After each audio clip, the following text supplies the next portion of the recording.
I'm sure most of us are familiar with the concept Murphy's Law. There are a lot of Murphy's Laws.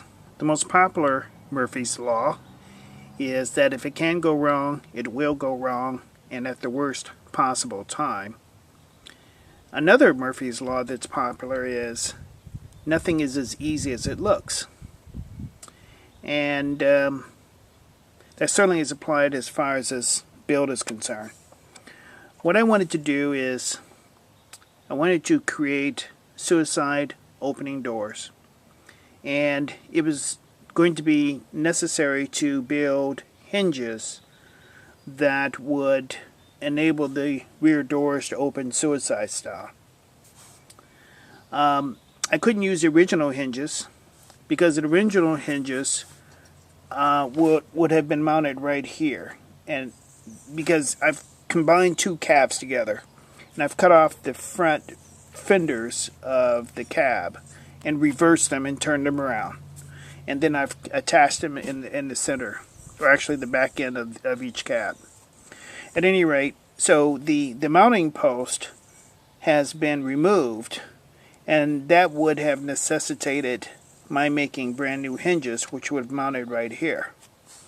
The only problem with that design was that the hinge itself was going to interfere with the rear seat, and so in order to have the rear doors open smoothly and properly, I'd have to cut a recess into the seat so that the hinges could clear the seat and open without any problems. That was going to look a little weird. So I decided to, instead of having suicide doors, that I would have traditionally mounted and traditionally opening doors. And the hinge now is going to be located on this B-pillar post. So I've created the hinges. I've gone online to look at some tutorials on how to create hinges. And after watching the tutorials, I said, oh, okay, that looks pretty easy. I can do that. And so I created some hinges. Well, the problem with the hinges that I've created is that, and I've made about a dozen of them, trying to get the geometry just right. But the problem was that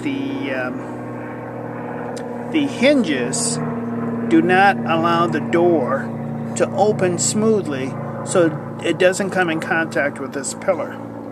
And so what happens is the door is open. It won't stay open, but that's just a minor adjustment. I could fix that if I wanted to. But the problem is that it still comes in contact with this pillar. And that's fine while it's unpainted. But after the model is painted, it's going to scratch this pillar. And that's problematic. So I've tried different geometries. I've tried different hinges. I've made probably a dozen of them. And I haven't managed to come up with the correct design on the hinge that's going to enable that smooth opening of the door so it doesn't come in contact with this metal. So what I'm going to do is I'm going to abandon the idea of having opening rear doors. I'm going to glue these doors shut to the body. I'll still have front opening doors because the post is still intact. But I'm not going to have rear opening doors. And that, folks, is Murphy's Law.